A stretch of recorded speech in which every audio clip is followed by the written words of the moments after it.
Хоёрдугаар бүлэг Монгол дахь улс төрийн хэлмэгдүүлэлт эхэн үе. Хэлмэгдэл ба цагаатгал түүх ба баримт номын хэсгээс та бүхэн хүлээн аван сонсож байна. Хоёрдугаар бүлгийн 14 дахь хэсэг. Төрлөөр устгах гэмт хэргийг хэрхэн үйлдэв? Хоморголон хөнөөх эхлэл буюу шалтак. 1920-ад оны төгсгөлөөр нам төрийн удирдлагыг баруун зүүн хэмээн хэд нугалан дэвсэлж, удирдлага ба олон нийтийн хооронд болон тус тусын дотор нь хаглан бутаргах, сөргөлдөн тэмцэлдэх эрхлийн түймрийг дэгдээснээр Монгол улс өөртөө оршин тогтнох боломжоо алдаж, зөвлөлтүүдийн хэмээх харгас бурангуй дэглэмд харь гүрний иргэшээлт нэгэнт оржээ.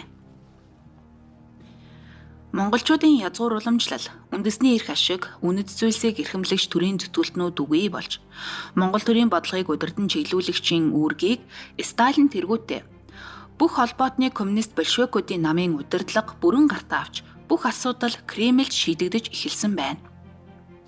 Жухамхүү энэ үеэс л Монголын төрийн алтан уургийн хэлхээ алдагджээ. Энэ он жилүүдэд Монгол оронд коминтерн болон ардын хувьсгалт хэмээх нам завсгийн хэрэгжүүлсэн олон нуглаа завхрал, харгислал, доромжлол иргэний дайнд хүргэв. Гэвч айл хотол аймаг сумаараа дүрэн зайлж бүр зэвсэг барин босож зүрхэлдэг тэрслүү монголчууд угсаа нэгт тэд нар руугаа их дайн самуун хэрцгийлийн хөлөөс зүгтэн дайцсан бурайдууд бас тэднийг өөгшүүлэн хүлээж аваад байдаг их цантай монгол удирдагчдыг бөөн бөөнөөр нь хашраан залхах ёстой болжээ. Үүний тулд Москвагийн шахалтаар Зөвлөлт Монголын засгийн газар хооронд бас дахин хоёр тэгш биш хүмүүнлэгийн ёсны хүрээнд бол хатуу харгас гэрээ байгуулагджээ. Үүнд 1930 оны 5 дугаар сарын 26-нд дагаар оргостын хэргийг нэгэн тийш болгох тухай засгийн газар хоорондын гэрээ бичиг. Уг гэрээгээр Монголын засгийн газар зөвлөлтийн нутагт гэмт хэрэг үйлдсэнийг буцаан өгөх үүрэг хүлээсэн. Энэ нь өдгөөгийн ойлголт явцуу тодорхой утгаар бол байж болохч зөвлөлтийн нутгаас дөрвөн зайлах нь өөрөө гэмт хэрэг гэдэг орос агуулгаар бол аюултай зүйл юм. Аль ч агуулгаараа тэдний дур зоргийн асуудал болж хуульчлагджээ. Дээрхээс нэг сарын дараа зарим иргэдийн хэргийг шүүн таслах тогтоолыг хэрхэн гүйцэтгэх тухай конвенц юм. Энэхүү бурайдуудыг төрлөөр устгах эрх зүйн баримтчиг бүрдэж 1930 онд Хөвсгөл аймгийн Тайган нуурын орчмоор хил даван ирсэн 100 орчим хүнтэй.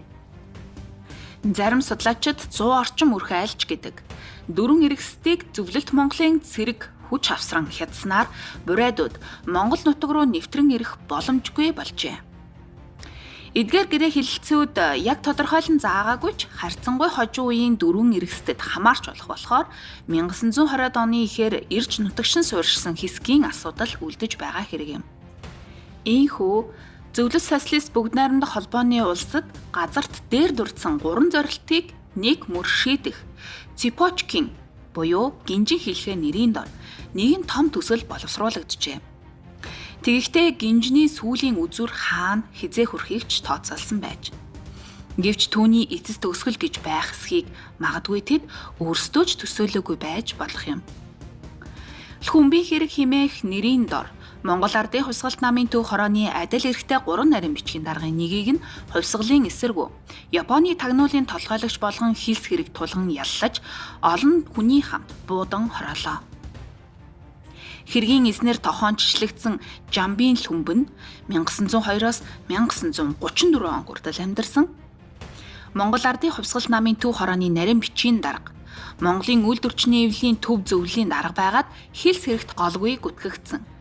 1962 онд цагаагдагдсан. Гэвч ар гэр үр удамд нь тухайн үед хилээгүй байна.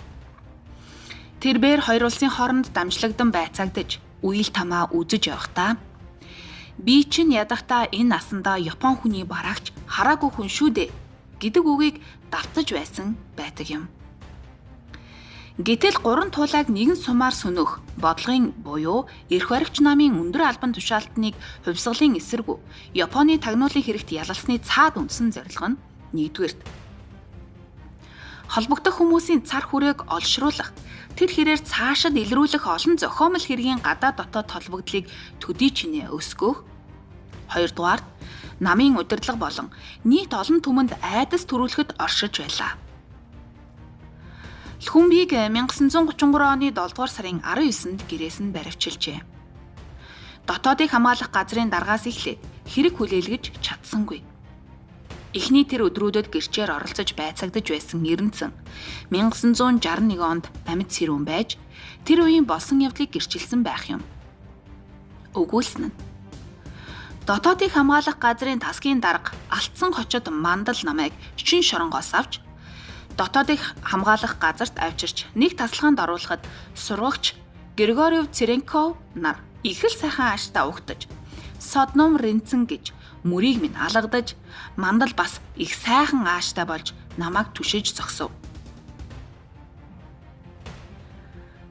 Надад мөн бүдүүн хям хагас килограмм шахмыг бас шилэн аяга дүүрэн чигэртэй ус өгөв. Гэтэл тэд за чи одоо л хүмтэй нүүрэлдэнэ. Чи энэ лхүмб мөн байна гэж шууд заагаарай. Лхүмбийг хинтийд очиод буцахтан Улаанбаатарт байгаа тэр гэж нэр хэлж өгсөн байна. Нарт хувьсгалын эсэргүү тагнуулын байгууллагын харилцаа бичгийг өгч явуулсан гэдгийг шууд хэлээрэй гэв. Тэгээд намайг дээд давхард оруулахад нэг хүн сууж байв. Би тэдний хэлсэн ёсоор хэлэхэд Лхүмб би тийм захиа аваагүй гэсэн. Лхүмб тулгасан бүх хэргийг няцааж байснаас харахад зохиомл мэдүүлгийг хүлээсэнгүй. Түүнийг 7 дугаар сарын эцсээр Зөвлөлт холбоот улсын улс төрийн нэгдсэн удирдах ерөнхий газрын мэдээлж шилжүүлж Оросын гинданд 5 сар суулгаж байцаасан ч ямар ч хэрэг хүлээсэнгүй баримтууд үлджээ. Монголд ирээд байцаагдж байхдаа намайг Москвад сайхан нөхцөлд байлгаж, эмчилж, их зүйл амлаж байв. Тэгж сайн нөхдийнхөө цусаар гараа угааж, хар амиа бодохыг хүссэнгүй. Хэрэг хийсэнгүй байж, өөрийнхөө буйыг яаж гүтгэх вэ те? Төргөн шиг буудуулж зовлонгоос салсан нь дээр үсттэй. Гисэн байгааг харахад эрэлхэг Монголын ухаан төвгүүнийг бишрэхгүй байхын аргагүй буюу. Лхүмбий хэмээх энэ аимшигт зохиомл хэрэгт нийт 2140 гаруй хүний нэр гарснаас эхний ээлжинд 534-ийг нь баривчилж 317-д нь ял оноож 60-ийг нь цаазлан 257-г хорих түүнээс 126-г Зөвлөлт холбоот улсад цүлж олон хүн шоронд нас орсон байдаг. Үүнд Лхүмб тэргүүтээ 33 хүнийг түүний дотор ерхий сайдаасан жигжиж чав.